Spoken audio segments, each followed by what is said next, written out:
All right, I thought it was a good start to the week. Anytime you get into a game week, on Tuesday, some different things that you're looking at, trying to emphasize, fundamentals, alignments, the beginning bases of the game plan. Wake Forest is a really talented team. They played really well the first 2 weeks of the season. One of the most experienced teams in all of college football. A team that relies on really good playmakers and playing the game with great fundamentals and discipline. And so for us this week, our fundamental focus, the details of how we approach each play and having to play with great physicality and relentless spirit is going to be big. We're going to have to win our one-on-ones. We're going to have to make the most of every opportunity that we get. This is a defense that doesn't give up the big play. And they run, they tackle. Special teams is probably as big of a week that we've had up to this point. This is a team that's been very explosive in the return games. Do a great job in their coverage units, and so we got challenges ahead of us. And I thought there were some good moments throughout the course of practice, but then also some things that we're going to absolutely have to clean up here before tomorrow, and you guys take the corrections and be able to apply it in tomorrow's work as we get into our third downs, because we know the emphasis that's going to be once again here this week. But I thought all in all, you got some good work today. Got to continue to push. What are your main memories from playing Gage Lawson and making the Birmingham? Really the things that I mentioned earlier. It's Coach Clausen, I think, is a tremendous evaluator. You look at their guys that they have, and they're talented. Some of the guys, you look at their defensive front. I think it's an impactful defensive front. Some of their guys at D tackle are 6'1", 6'2", rather than maybe 6'4", 6'5". But those guys, they play big, they play strong, they play with great pad level and technique, with a relentless motor. They are impactful players. What they do, offensively, very unique, schematically. Just timing and tempo. Their kids have great confidence in their system. He's been there for many years. So, you can see this is something that is, that's preached on every single day. The discipline of how they play. They don't beat themselves, and you couple that with explosive playmakers. It's a tremendous challenge. But I got all the respect in the world for Coach Clausen and what they do. From a scouting standpoint, how difficult is it to emulate that situation? That's one of those things that it takes time, it takes reps. Having your scout team guys take ownership to come in and study film to try to get a sense of what that needs to look like. It's big, and because it's not like playing a triple option, but anytime you play something unique, it's in its own right. The timing of it, making sure that the look is the same, making sure that our guys understand the keys that we need to see and what we need to do. it's all important, and that's sometimes that is part of the Tuesday frustrations that you deal with. And we had a little bit of that offensively and defensively today, but at the end of the day, our guys have to come in and study film and prepare themselves for what they see, and then get the most of all the physical reps that they have throughout the week. What's the challenge coming off of a frustrating loss, in terms of like the players controlling their emotions and frustration and still playing smart, but winning? It's like, where do you channel that? Yeah. That's the course of a game. It's a course of practice. It's a course of life. You're going to be put in uncomfortable situations. Nobody wants to lose. Nobody wants to have a bad play. Nobody wants to be embarrassed, right? But those things, they show up in life. But in that moment, where do you allow your mindset to go? Do you get distracted by the outside circumstances, the things that you can't control, or do you focus on the things that you can control and just continue to get better, continue to be where you need to be, to make sure your eyes are where they need to be, to work and develop on the fundamental steps of what it takes to put you in a position to be successful? I say all the time, hard work does not guarantee success.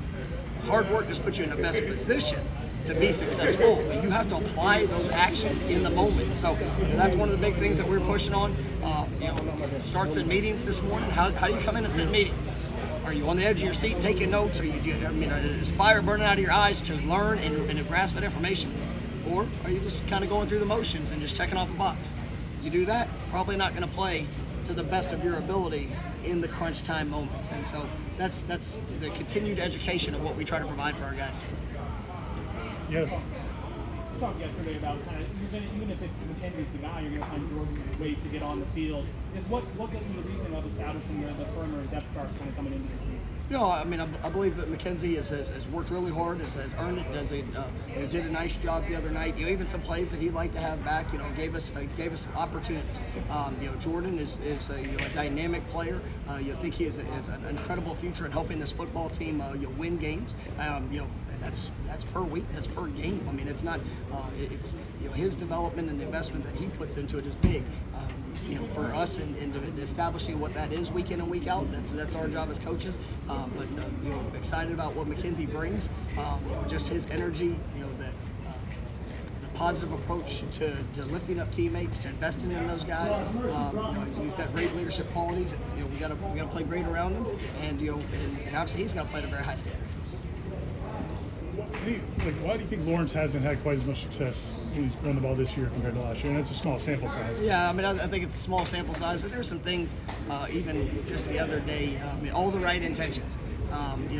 Whether it's a track here, a little detail there. I mean, it was, Lawrence is a very talented back, and we're excited about getting him going. Being able to see him have some explosive plays.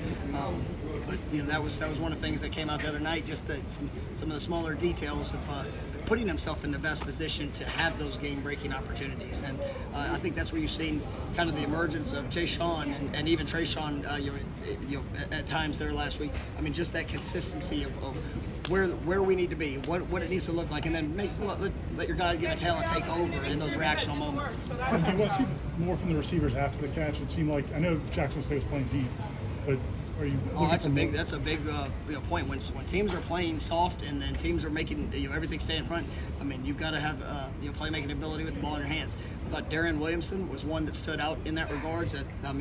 Everything for him was all of his catches were short catches, but he made people miss. He had was able to establish some positive gains with the ball in his hands, and we need that to show up within more guys, and you got to create that separation. You got to give yourself space to be able to do that, and it's something we're working on. When a guy like Darian makes plays, when given the opportunities, that lead to giving him more touches. Absolutely, and that's one of the guys that in the game when we tried to, when the perimeter game needed to emerge, he was a guy that we wanted to give more of those opportunities to, and unfortunately we had a couple penalties on other plays, catches that he had. But I was excited about what he was showing, and I was excited about what his future is.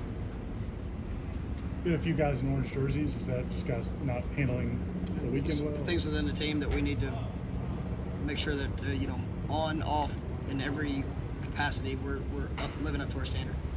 Coach, what are the things you want to emphasize with your defense when you're going against a quarterback like Sam that really works well in this system and kind of doesn't make those mistakes you expect to make? We need to trust our eyes. We need to be where we're supposed to be. You can't give this guy anything. I mean, he's extremely sharp. There's going to be times that we're going to be in great positions, and he has the ability to make tight window throws to big receivers, the guys that are explosive movers. This is going to be a great challenge for our defense. And, everything within their offense starts with the running game. So we have to stop the run, but then that's going to provide some opportunities outside for guys to have to step up at a higher level. Is that within the linebacker group? You've done Kalen for a half. Just the younger guys that are going to step up, especially discipline-wise against that. And that was one of the things even today. With Kalen being out the first half, you had to push other guys up to step up to the challenge. This is a team that plays with great tempo. One of probably the fastest playing teams that we'll face this year. So to be able to do your job, to be able to communicate efficiently and effectively, and then to go perform your job. I mean, that linebacker group is going to have to play at an extremely high level. With Kalen being down in the first half, it provides an opportunity. We got to go seize it. You mentioned the frustrations during practice. I mean, how much of that is just that single rep, or how much of it is where you guys are right now in the season, the urgency of this week? Say frustrations at practice? Yeah, for you. I live frustrated at practice most days, and so it's you always want more. You always want to push, and some of those things were the look that we were getting. Some of those things were the performance and where our eyes were. In all phases. I want to make sure we're making the most of the time. We come out here and everything's got a rhythm, everything's got an organizational push to maximize each rep, to maximize the time that we have out here. So,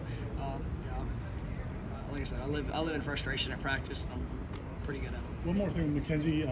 we see it at practice, but also during the game, he seems like he's much more comfortable about making sure guys are lined up around him, like making sure everybody else knows what they're doing. Yeah, How far is he coming that way? Yeah, just a ton. I mean, being a first year in the offense, that's just the investment, the film study, understanding the language. There's still things that he has to continue to work on and make sure his eyes are right, and he's going to gain in that confidence with each rep that he gets. He missed some time throughout fall camp that it probably added to some of those challenges, but you see the work that he's put in. Even days that he was unavailable, I mean, he's sitting there watching film, making sure he's getting those mental reps, and I think that allows him to play at a high level when he goes in there. Thanks, guys.